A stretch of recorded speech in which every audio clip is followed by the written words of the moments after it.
What does it say about a professional sports league when its playoff tickets are selling for less than a fast food combo meal? That's not a cheap jab, it's the harsh reality facing the WNBA today. In what should be the most exciting stretch of the season, the playoffs, we're seeing ticket prices collapse to levels that are almost laughable. $6. Yes, you heard that right. $6 gets you into a playoff game, the supposed crown jewel of women's basketball. For perspective, that's cheaper than parking at the arena, cheaper than a Chipotle burrito with extra guac, cheaper than 2 lattes at Starbucks. And here's the kicker. These aren't just nosebleed seats up in the rafters. No, fans are finding lower bowl playoff tickets for the price of a drive-through burger. Imagine walking into an NBA or NFL playoff game for pocket change. It's unthinkable. Yet, this is the situation the WNBA finds itself in. Once packed arenas are now echoing chambers of empty seats, with teams practically begging fans to show up. And why? Because the league's brightest star, Caitlin Clark, isn't on the floor. Her absence has exposed not just a gap but a gaping hole in the league's foundation. What should have been a showcase for women's basketball has instead become a cautionary tale about fragile popularity, poor planning, and just how much one player carried an entire league on her shoulders. The WNBA doesn't want to admit it, but here's the truth. Without Caitlin Clark, the league looks alarmingly fragile. Think about it, this isn't just about one injured player. This is about an entire league suddenly realizing that its momentum, its media buzz, and even its financial backbone were all tied to a single rookie star. Since Clark went down with a groin injury, the excitement that once defined fever games has vanished almost overnight. Games that were once circled on calendars months in advance are now being skipped, ignored, and reduced to 6 afterthoughts. It's not just the Indiana Fever who are suffering. This collapse has rippled across the entire WNBA. Suddenly, networks that once scrambled to feature Clark's highlights in prime time are left with games they can't sell to advertisers. Merchants who couldn't keep her jerseys in stock are now sitting on piles of unsold inventory. Even rival teams, who benefited massively from Clark's drawing power when she came to town, are struggling to fill their arenas. And here's the uncomfortable part. This fragility is self-inflicted. For years, the WNBA leadership preached about league-first growth, insisting that no single player would ever define the brand. But Caitlin Clark proved them wrong. She was the brand, and instead of embracing that reality with protection and investment, they let her carry the weight alone. Now, with her sidelined, the league's vulnerability has been exposed for all to see. One star missing, and the whole operation feels like it's teetering on the edge. When one player sits, and over half the league's television audience disappears, that's not a dip, it's a disaster. The numbers don't lie. Since Caitlin Clark's injury, the WNBA has seen an unprecedented ratings collapse, a 55% drop across the board. To put that in perspective, imagine the NFL losing half its audience, if Patrick Mahomes twisted an ankle, or the NBA's ratings being cut in half if LeBron James missed a month.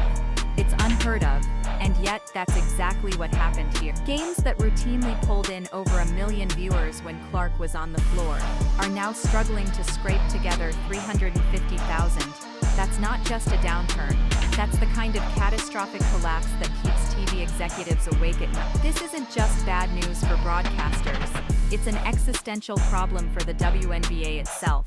Media rights deals are the lifeblood of modern sports leagues. Those negotiations, which were supposed to secure billions for the WNBA's future, suddenly look a lot weaker when half the audience walks away the moment one player can't compete. Networks buy into leagues for stability, for consistent numbers they can sell to advertise. But what the WNBA is showing now is the opposite: volatility tied to the health of one 23-year-old rookie. If that doesn't set off alarm bells in league offices, nothing will. And let's not forget the optics. This isn't a long-retired legend fading into the background. This is a first-year player whose absence has instantly crippled the product. It raises a haunting question. Was the WNBA's entire surge in popularity really about the league, or was it just about Caitlin Clark? The ratings answer that with brutal clarity. Call it what you want. The Caitlin Clark effect is the most powerful force women's basketball has ever seen. Before her injury, Clark wasn't just filling arenas, She was redefining them. Fever home games became spectacles, drawing crowds of 17,000 or more, numbers that not only shattered WNBA records, but often surpassed NBA teams in the very same city. Fans didn't just show up. They flew across states, camped outside arenas, and paid resale prices north of $1,000 just to say they were in the building. Courtside, forget it. $4,000 to $5,000 a seat wasn't that's not fandom, that's mania, and it turned every Fever game into a cultural event. Her impact was so overwhelming that rival franchises literally reshaped their seasons around her. The Washington Mystics abandoned their 4,200-seat arena for a 14,000-seat NBA venue just to accommodate the Clark frenzy.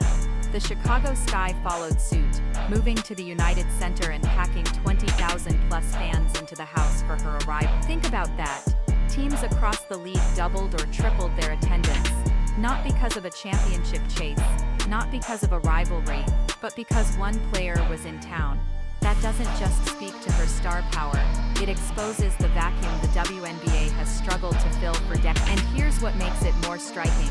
Clark didn't need years of building a legacy to achieve this. She did it in her rookie season. No WNBA player before her has ever generated this kind of cultural pull, not even Diana Taurasi or Sue Bird at their peak. Clark's effect was instant, undeniable, and transformative, yet the league treated her like just another cog in the system, rather than the generational superstar she is. The result? The moment she went down, that entire system collapsed like a house of cards. The difference in ticket prices with and without Caitlin Clark isn't just dramatic, it's humiliating. Last season, when Clark led the Fever into the playoffs, the cheapest ticket you could find to see Indiana face the Connecticut Sun was $130. On resale, prices soared into the thousands, with die-hard fans willingly shelling out fortunes just to be in the building. Courtside seats, $4 to $5 grand, for a WNBA playoff game. That was unprecedented, unheard of, and proof that Clark had elevated demand to heights the league had only dreamed about.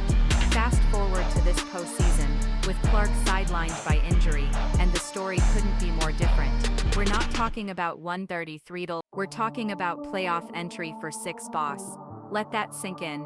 $6 for a ticket to what should be the most important, most competitive stretch of the WNBA season. Courtside seats, once the exclusive domain of celebrities and executives, are going. That's less than what some parents pay for their kids to play in an AAU tournament. The contrast is so stark it borders on comical. This isn't just about economics, it's about optics. What message does it send when your regular season games with one star are more valuable than your playoffs without her? It tells fans, it tells sponsors, and it tells networks exactly where the league's value lies in Caitlin Clark, and Caitlin Clark alone. The market has spoken in the language of dollars and empty seats, and it's shouting louder than any PR campaign could ever hoped. The WNBA didn't just lose a player when Clark went down. They lost their ticketing goldmine, their attendance boom, and their credibility as a product fans are willing to pay for. September 4th wasn't just the day Caitlin Clark was ruled out, it was the day the WNBA's momentum was shattered. Her groin injury wasn't just a setback for the Indiana Fever, it was a seismic event that flipped the entire basketball ecosystem upside down. The Fever were making their first playoff appearance since 2016, a moment that should have been celebrated as the rebirth of the franchise. With Clark leading the charge, it could have been a crowning achievement, the type of story the league desperately needed. Instead, it became a painful reminder of just how much everything hinged on one player. The atmosphere that night told the story better than any statistic. What should have been a sold-out, electric playoff environment turned into a half-empty arena with ticket prices cratering to all-time lows. Courtside seats for $200, second row for the same price. This wasn't just cheaper than previous playoff games. It was cheaper than many regular season Fever matchups earlier in the year. The hype evaporated the moment Clark wasn't in uniform. The cameras caught her sitting on the bench in sweats, and in that instant, you could almost feel the energy drain from the building. For fans, it was a gut punch.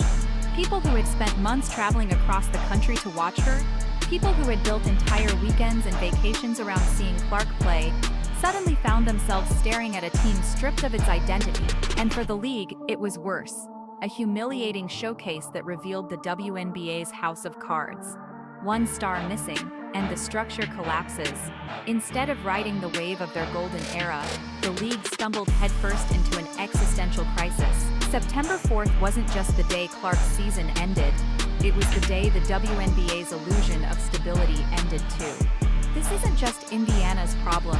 Caitlin Clark's absence has dragged the entire WNBA down with her. When Clark was sidelined, the shockwaves hit every corner of the league. It wasn't just about the Fever's attendance dropping, it was merchandise sales slowing to a crawl. It was the All-Star Game, once hyped as the centerpiece of the summer, losing 36% of its viewership without her on the court. It was media outlets that had been covering Clark daily suddenly pulling back, leaving other stars without the same spotlight.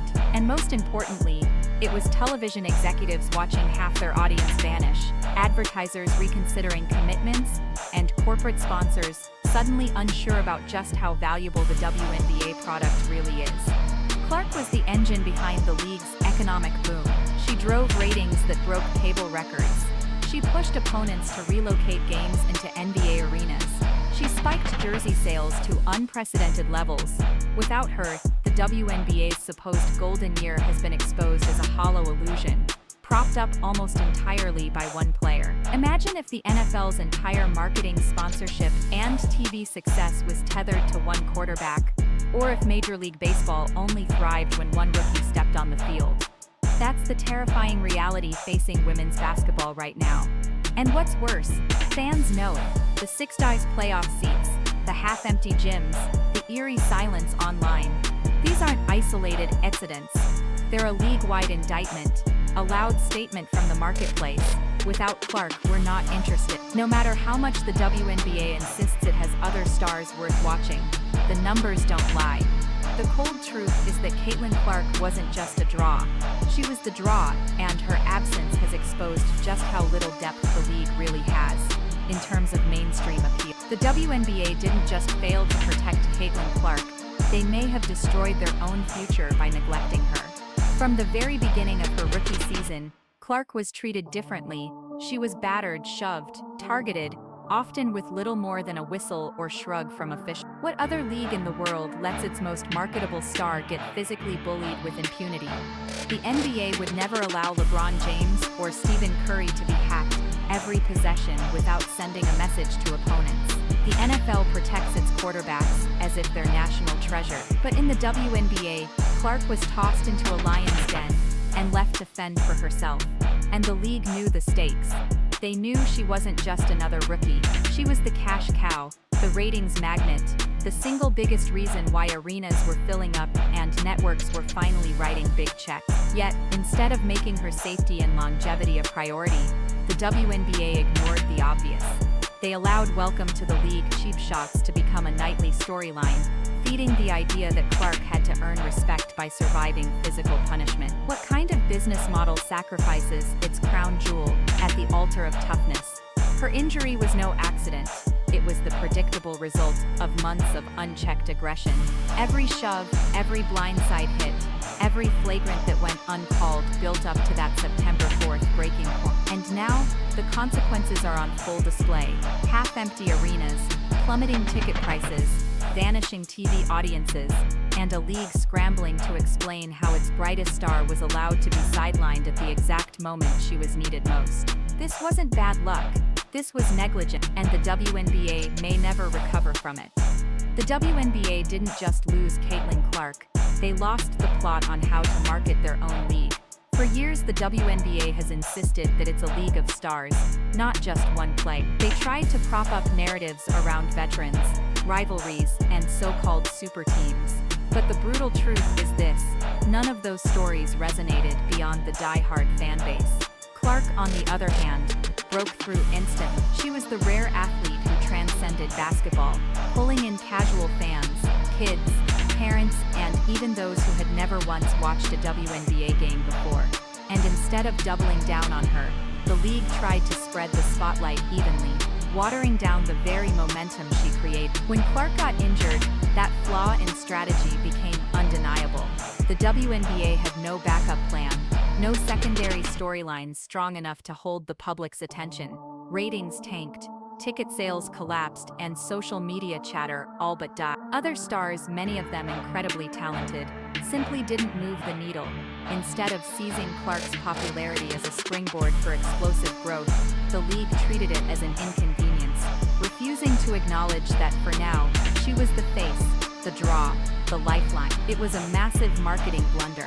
Imagine if the NBA in the 1980s tried to tell fans that Magic Johnson and Larry Bird were just part of the league instead of making them the centerpiece.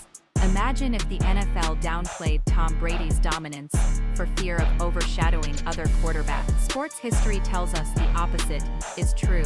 When you have a generational star, you build the house around them. The WNBA had Caitlin Clark, but instead of building, they hesitated. And when she went down, their entire shaky foundation went with her. The question isn't just whether Caitlin Clark will return healthy. The question is whether the WNBA will survive long enough for her to matter. The league pinned its future on one player, and when she went down, the house of cards collapsed. We've seen the evidence. Ticket prices that cratered from $133 to $6, ratings that fell off a cliff, and playoff arenas that felt more like preseason scrimmages. That's not a temporary stumble. That's structural collapse. When half your audience leaves overnight, it's not about waiting for a star to heal. It's about whether fans will come back at all. The long-term damage is staggering. Sponsors are reconsidering their investment. Networks that once saw the WNBA as an emerging media property are now questioning whether they overpaid. And fans, the lifeblood of any sport, are learning an ugly truth. The product without Clark just isn't compelling enough to sustain their interest. That perception is deadly, because once fans believe something isn't worth watching, it's almost impossible to win them back. And here's the reality check. Clark can't carry the league forever. Even if she comes back healthy, she's one player with one body, in one career. The WNBA has already shown that without her, the wheels fall off. So unless the league figures out how to elevate other stars, how to market rivalries that matter, and how to protect its talent, it's only a matter of time before history repeats itself. Maybe Clark comes back and saves them again. But if she doesn't, the WNBA may look back on 2024-2020